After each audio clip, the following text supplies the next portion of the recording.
What do you make of this? That's just speculation, because I think the thing is, Skip, what we've seen with LeBron, when he believes he cannot win in a situation, he'll leave it. We saw what he did in Cleveland the first time around. He went to Miami. When he felt that he could no longer, the guys were not around him, D-Wade started to break down a little bit, the players around him, he felt he couldn't win. What did he do? He went back to Cleveland. When he felt he could no longer win in Cleveland, after Kyrie had left, Kevin Love wasn't the same player. They couldn't put pieces around him. He played his contract out. He booked it up and came to L.A. And when he got to L.A., he thought he had some nice young pieces. He said, but I can't win here. I need you to get me some help. And they moved a lot of those young pieces. Lonzo Ball, who's playing well. Brandon Ingram turned himself into an all-star. Josh Hart is a glue guy, 3-and-D guy, playing very well for Anthony Davis. So for me, and I know they say, well, hold on. We saw him leave Cleveland, go to Miami, back to Cleveland, come to L.A. When he starts to lose, he doesn't like that.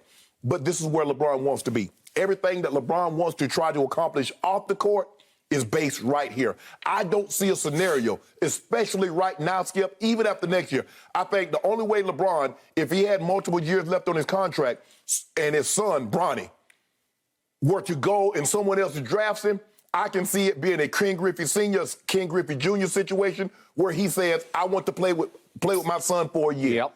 Other than that, Skip, I don't see a scenario, even as bad and as grim as it looks currently, I don't see a scenario where LeBron James forces a trade. L.A. is where he wants to be. He uprooted his family. I think, if I'm not mistaken, I feel very comfortable in saying this, that Savannah loves it here. So I don't see a scenario, Skip, where LeBron James forces his way out of L.A. This is where he wants to be. For after basketball, he gets to get a head start because he's here. Maverick is here. Everything, his whole business operation is now set up in L.A. And so I don't see a situation where he wants to leave. I understand that he's frustrated because it's all about championships now, Skip. Nothing else matters. Yeah, the record, he'd love to get that record also. And he believes that, hold on, why can't I kill two birds with one stone? Why can't I compete for titles and also get the record? And it doesn't look like the latter, Skip, winning a title is in play this year. Unless something unforeseen, they can swing a trade. We're going to talk about that a little later. Okay. If they can swing something blockbuster. But I don't see a scenario in which LeBron James leads this Lakers team, even as bad as it is currently. Okay, so I think you just told me that now that LeBron has accepted the fact that he can't catch Michael Jordan, that he'll stay in L.A. and chase Michael B. Jordan, as I thought from the start. But let me ask you a question. Go where? Go LeBron? Yeah. But if he wants out? Yes. Where would he go? Golden State? Go to Brooklyn? Where's he going to go that gives him an opportunity to win? Go to Philly? He had an opportunity to go to Philly and play with Joel Embiid. He did. I give you all that. I don't think he's going anywhere. But I've told you from the start, I don't think Aaron Rodgers is going anywhere. You've thought from the start he's gone over here, Denver, San Francisco, on and on and on. And the rumors persist. Right. Well, I've always said that Aaron Rodgers is the LeBron James of the National Football League, and he is wily in the way he manipulates the media because he's always planting seeds of, I got to get out of here, so that Packer Nation will be at his feet every day and night saying, please don't leave, Aaron, please don't leave. Even at least Packers organization will be at his feet. Well, even after he fell to 1-4 in NFC Championship games and stunk it up against Brady on the frozen tundra of Lambeau Field. Okay, now back to LeBron James. This was a bolt out of the blue for me. This hit me right between the eyes and knocked me over last night. What? The Lakers would trade LeBron? And I think it also hit Jeannie Buss and Rob Pelinka right between the eyes, and they looked at each other like, what? No, we're not discussing trading LeBron James. I think the thing is that people see the losing and knowing that when he feels he doesn't have a chance to win a championship, Skip, what does he do? But what we've never seen LeBron do is force his way out during the middle of a contract. He always plays his contract out. That is true. I give you that. He's always done it the right way. He's always done that, Skip. Okay, I got it. Okay, yet Shams, I think he either called Rich or Paul called Shams. I'm not sure which way it was. He said, we communicated. Right. And he said, once and for all, LeBron is not leaving Los Angeles. Right. Duh. I mean, I never thought, like, who thought that he would leave L.A.? Right. I don't care how bad it gets. He's in year 19. To me, this is the best place to live in the country. Yeah. I guess you could talk about Palm Springs or somewhere, but I'm talking about Los Angeles, California. I'm talking about Hollywood. Can we do away with the taxes? Can we do away with the taxes? If we could do away with that, it would be heaven on earth. But we can't do away with that. Okay. Yeah, if we could do away with the earthquakes and the we could do that. I got it. But the point is, fair point. It is a great place to live. It is. I do believe his family loves it here. I do. And I believe he loves it here because you are so close to Hollywood, California. Yeah. You're in the middle of all the action. And he's already segueing into that field, and he will dominate that field in the same ways he's dominated professional basketball. He's already started that. But the point is, to your point, where else does he want to go? Well, I can't even make it go in my brain because I can't start thinking about, well, he could go. No, he can't. He's not going to. I give you, if he's like 40 years old and Bronny's somewhere, right, and he wants to go for one last ceremonial hurrah so I can say I played with my kid a little bit. Yes. That's great. Who knows where that could be? Because then it would depend who drafted Bronny. Maybe nobody. Maybe he won't be good enough to be drafted. Maybe somebody will just sign him and give him a shot. And maybe LeBron say, I'll come along for the ride. I don't know. But that's 3 years out, probably, right? 3 years out. Where will LeBron be at that stage and age? Who knows? Okay, so I'm just dealing with this right now. And to me, at least Rich Paul actually answered the question and gave it credibility, like, no, he's going nowhere. And it surprised me because you would think Rich would say, what? Well, why are you asking me that question? But it didn't seem like Shams got that answer, right? Right. Why is that? Well, LeBron wants it known he's not happy, right? Like, this is not what he signed up for. Yeah. Although it was his choice to sign all these players, right? He pretty much handpicked this team. And you said from the start, to your credit, Buddy Hield deal's sitting right under your nose. It's right there on hair trigger, and at the last second he says, no, I want Russ. Yeah. It's box office, it's surefire first ballot Hall of Famer, and maybe if I have to miss some games, he and AD can get us through the night. If we have to go to Oklahoma City and win a game, well, no, not so much, right? Yeah. Okay, so LeBron has to take some responsibility for the formation of a basketball team where he wanted Carmelo and he wanted Dwight to come back. Skip, it's like, Ernestine said, well, Skip, I'm thinking about getting this. You okay with that? You're like, yeah. And then when she gets it and bring it home, you're like, why'd you get that ugly thing? You said it was okay. Well, you got to bear some responsibility for that ugly thing being in the house because she did ask you, Skip, I'm going to get this. And you said, okay. Okay, I got it. So as we sit here, they're 16-16. Yes. And obviously, LeBron's played very well. Yes. I'm going to give you that. Yes. And he hasn't always been there because he's had some injury issues. And we got suspended. He got injuries, got suspended, he did. COVID. And it looked like the other night he turned his ankle again. And I don't even know, is he going to play tonight? I guess it's maybe a game time. It looked like he played the rest of the game and he looked fine. Right. Okay. So, again, I'm going to knock on wood. I don't even like to talk about that. But the point is this. They sit in the 6th seed right now, and LeBron doesn't do 6 seeds, right? Like, it's just not who he is. So if you look behind them, Dallas is in the 7th seed at 15-15, and then Denver, you love your man Joker, they're also sitting at 15-15, but they just lost at Oklahoma City last night, and Joker was terrible. He was a -15. They lost 108-94. Is that possible? He only had like 12, 13 points. He had 13, 7, and 3. This is the same Oklahoma City team that had lost at Memphis by 73 points, although they just recently went back to Memphis and got revenge over that. Yeah. And that was with Ja back in the lineup. Okay, so is Denver still dangerous? Sure they are. Yeah. And here comes Minnesota at 9. Are they? Yes, they're dangerous. Is Portland? Yes, they're dangerous. So all these teams, even Dallas, if Luka is going to come out of COVID protocol at some point, are they all dangerous? Will they all start to threaten the Lakers? Yes, they will.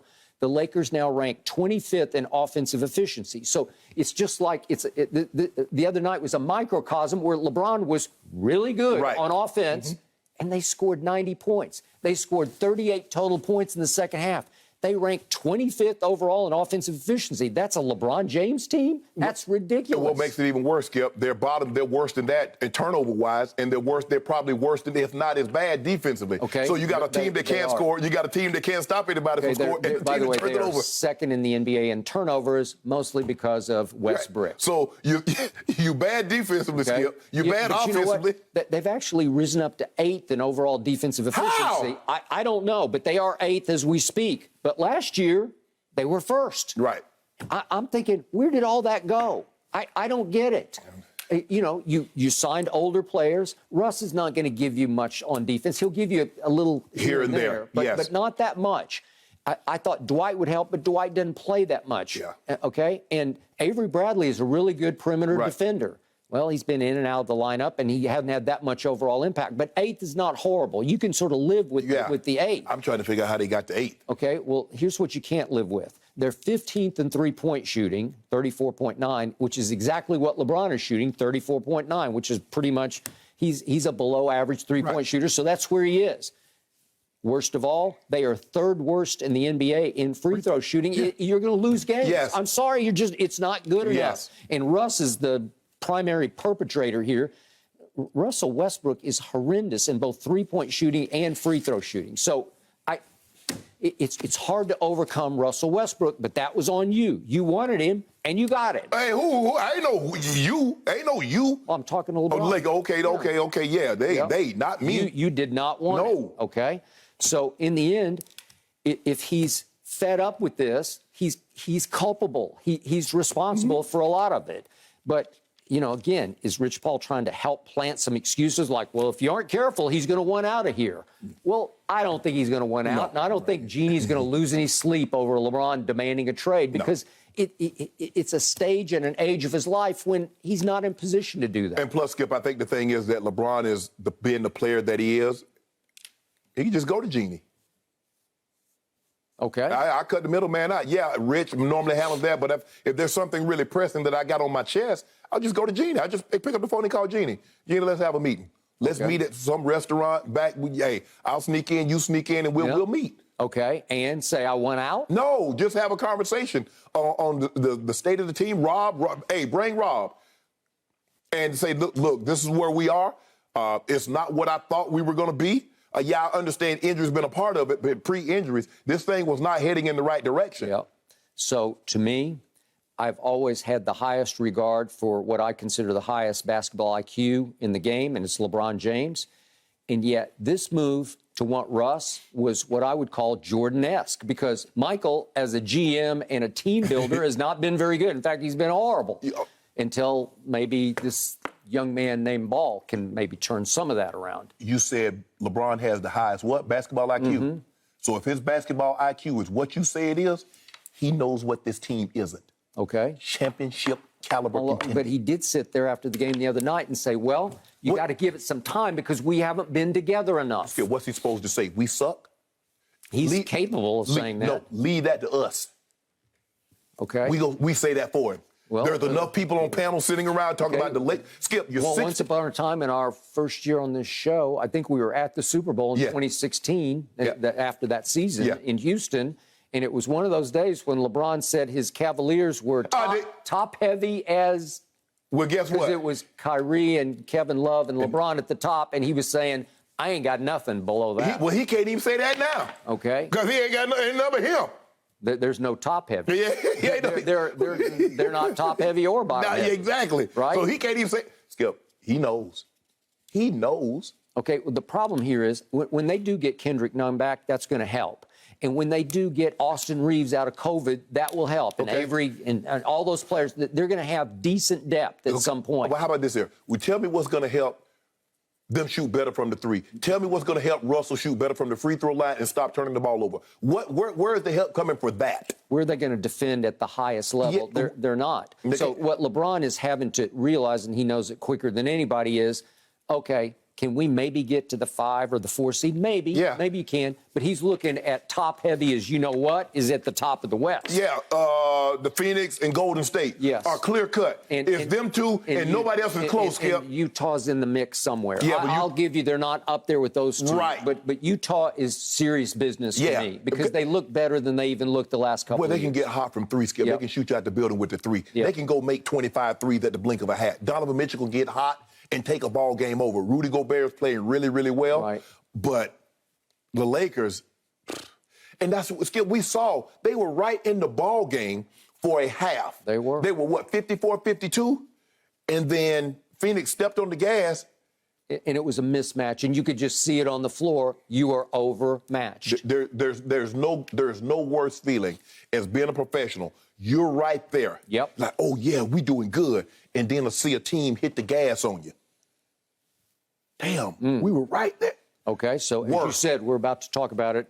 Give us a few more minutes here because we got to talk about the Dallas Cowboys first. But the point is, Sham's also saying they are in the trade market like gangbusters because they're just going to try to save the day here for LeBron. Skip, you know what? I've been house hunting. I ain't got no money, but I'm house hunting. They window shopping. Like 50 cents, you window shopper. What you guys, Skip, what is your we're going to talk about this. I just want to know what their bargaining chip is. I want to know what they're willing to trade. What's the At selling this point, it's got to be Anthony Davis, right? Because you're done with him. Well, and that's hard to sell at this point. I do like window shopping, though. Sometimes you just look. That's what the Lakers do right now in the trade market. Thank you for watching. You can subscribe here to get the latest from the show, and be sure to check out more of the best clips from Undisputed, or go watch a few other segments from our other shows on FS1.